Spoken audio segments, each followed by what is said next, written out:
আর তাজিরুল আমিনুস সুদুকুল মুসলিম মা শুহাদা ইয়াউমাল কিয়ামা, সৎ মুসলিম ব্যবসায়ী কিয়ামতের দিন শহীদের মর্যাদা লাভ করবে। আমরা বলছিলাম রাসূল ঘোষণা দিলেন সুদ হারাম। ইয়ামহাকুল্লাহুর রিবা ওয়া ইউরবিস সাদাকাত ওয়াল্লাহু লা ইউহিব্বু কুল্লা কাফফারিন আযীম। সূরা বাকারা, আগেরটা ছিল সূরা বাকারা 275 নম্বর আয়াত, পরেরটা হলো সূরা বাকারা 76 নম্বর আয়াত।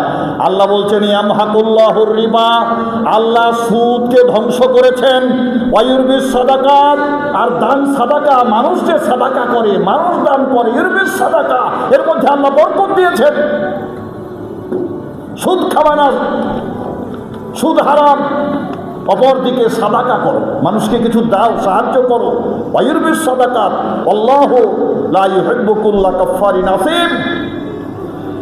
আল্লাহ সুদকে নিশ্চিহ্ন করে দেন এবং দানকে বৃদ্ধি করেন। তিনি কোনো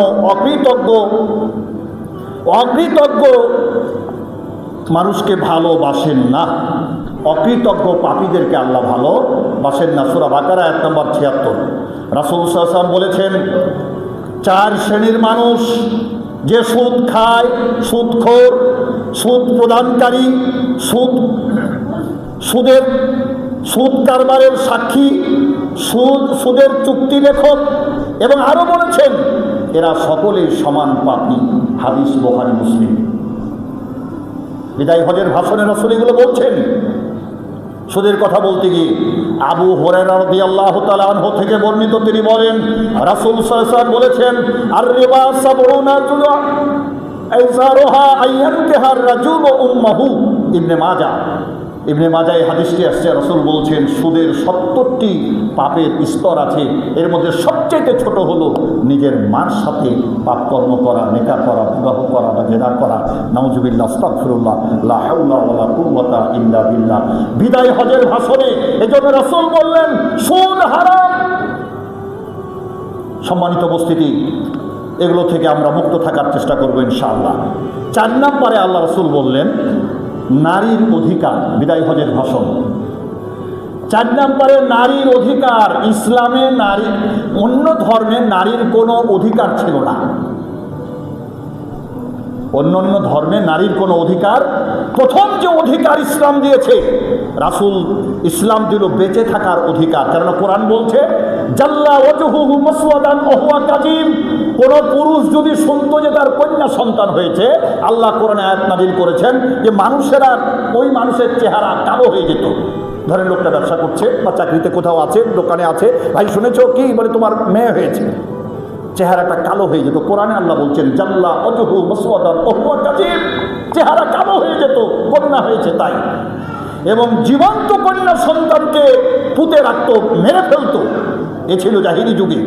রাসূল বিদায় হজের ভাষণে বললেন এ লোক সকল তোমরা শোনো, কন্যা সন্তানের মর্যাদা আল্লাহ রাসূল ঘোষণা দিলেন কোন মুসলমানের ঘরে যদি একাধিক কন্যা সন্তান থাকে আর সে যদি নাখোশ না হয়, আল্লাহ শুধু মেয়ে দিয়েছেন, ছেলে দেয়নি, এতে নাখোশ নয়, সন্তানই ছেলে হোক আর মেয়ে হোক, তারাকে মানুষ করেছে, তাদের প্রতি সব দায়িত্ব পালন করেছে এবং খুশি ছিল। আল্লাহ রাসূল বলছেন এইভাবে 2টা আঙুল দেখিয়ে বললেন দেখুন আমার দিকে, যে এই 2টা আঙুল যেমন পাশাপাশি, ওই 2 মেয়ের বাবা মা আর আমি বিশ্ব নবী এরকম একসাথে এক জান্নাতে থাকবো। নারীর অধিকার ছিল, বেঁচে থাকার অধিকারটা দিলেন, প্রথম মর্যাদা দিলেন। 10 ছেলের বাবা হলে রাসূলের সাথে জান্নাতে যাবেন এরকম কোনো হাদিস নাই। কোরআনে মহিলার মর্যাদা বাড়িয়ে দেওয়া হলো। সূরাতুন নিসা, সূরা মারিয়াম, সূরা আলে ইমরান, সূরাতুদ দাহার, নারী জাতির কল্যাণে কত সূরা, সূরাতুর রিজাল বলে কোরআনে কোনো সূরা নেই। তাহলে নারীর অধিকার বাস্তবায়ন করলেন বিদায় হজের ভাষণে মুহাম্মদুর রাসূলুল্লাহ সাল্লাল্লাহু আলাইহি ওয়াসাল্লাম। তিনি ঘোষণা দিলেন, আল্লাহ আয়াত নাযিল করলেন হুন্না লিবাসুল লাকুম ওয়া আনতুম লিবাসুল লাহুন্না। তোমরা স্ত্রীদের পোশাক কি? পোশাক ছাড়া মানুষ বাইরে বেরোতে পারে? নারী স্ত্রীর পোশাক আর স্ত্রী স্বামীর পোশাক। সুবহানাল্লাহি বিহামদিহি, সুবহানাল্লাহ। সূরা বাকারা 187 নম্বর আয়াত। এরপরে আল্লাহ নারীর মর্যাদা দিচ্ছেন, দেখেন ومن يعمل من الصالحات من ذكر أو أنثى وهو مؤمن فأولئك يدخلون الجنة ولا يظلمون نقيرا। সূরা নিসা 124 নম্বর আয়াত। আল্লাহ বলছেন তুমি নারী হও কিংবা পুরুষ, ওমাই আমাল মিনাস সলিহাতি মিন যাকারিন আও উনসা, ভালো কাজ যদি করো, তুমি নারী হও কিংবা পুরুষ, অহুয়া মুমিনুন, মুমিন মুমিনা হতে হবে। এটা কি না, তুমি নারী কিংবা পুরুষ আল্লাহ এটা জানতে চাচ্ছেন না, তুমি মুমিন মুমিনা কিনা আল্লাহ এইটা জানতে চাচ্ছেন। এরপরে বলছেন ফাউলাইকা ইয়াদখুলুনাল জান্নাহ, আল্লাহ তোমাকে জান্নাত দিবেন। নারী হওয়ার পুরুষ হও, ওয়ালা ইউজলামুনা নাকিরা, আল্লাহ কারো প্রতি কোনো অবিচার জুলুম করেন না। তাই মেয়ে মানুষ, এখানে দেখেন বিধানের কথা আল্লাহ রাসূল বলেছেন। আজকে আমাদের সমাজে দেখা যায় নারী আর পুরুষের সালাতে তফাৎ, কোনো তফাৎ নাই। নারী আর পুরুষের সালাতে কোনো তফাৎ নেই। নারী এক জায়গায় হাত বাঁধবে, পুরুষ আর এক জায়গায় বাঁধবে, ইসলাম সে কথা বলছে না।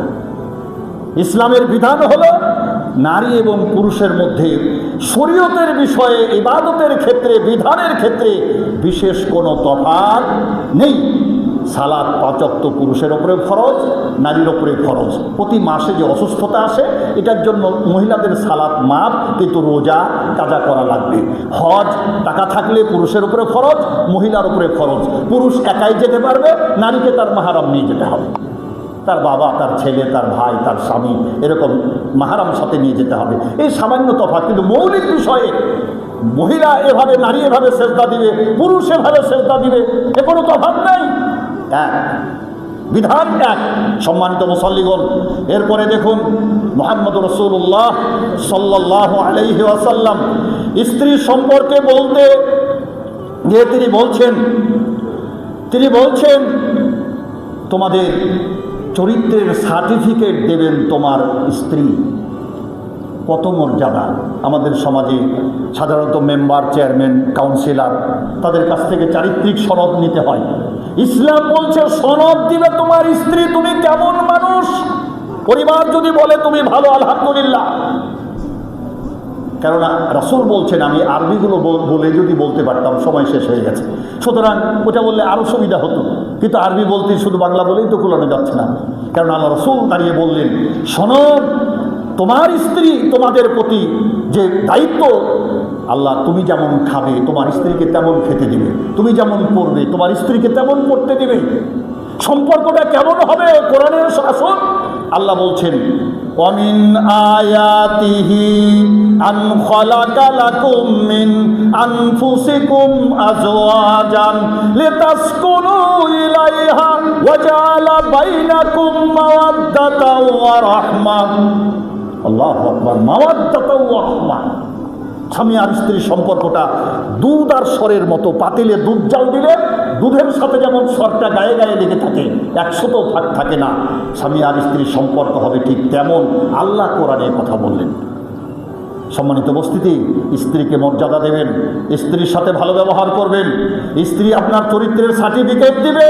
রাসূল বলছেন, আমি আমার পরিবারের কাছে উত্তম, আমি দাবি করছি, তোমরা যাও জেনে নাও। হযরত আয়েশাকে জিজ্ঞেস করা হলো, আল্লাহ রাসূলের চরিত্রটা বলবেন? তো হযরত আয়েশা বলছেন যে তোমরা কোরআন পড়ো না? বলে হ্যাঁ কোরআন পড়ি। বলে ওটাই রাসূলের চরিত্র, কোরআন মলাটের মধ্যে, আর রাসূল জীবন্ত কোরআন। আল্লাহু আকবার, আল্লাহু আকবার, আল্লাহু আকবার, আল্লাহু আকবার। তাহলে চিন্তা করেন, দেখেন, ভাবেন। সম্মানিত উপস্থিতি, আপনার স্ত্রী, পরিবার, সন্তানের জন্য টাকা আছে যেমন খরচ করবেন তেমন, বখিলামিও করবেন না আর অতিরিক্ত খরচ করবেন না, দুটার সমন্বয় করার চেষ্টা, মধ্যম পন্থা অবলম্বন করবেন। আপনার সম্পদ আছে, ছেলে মেয়েকে, স্ত্রী পরিবারকে ভালো খাবার দেন না, ভালো কাপড় দেন না, আপনাকে হিসাব দিতে হবে আল্লাহর আদালতে।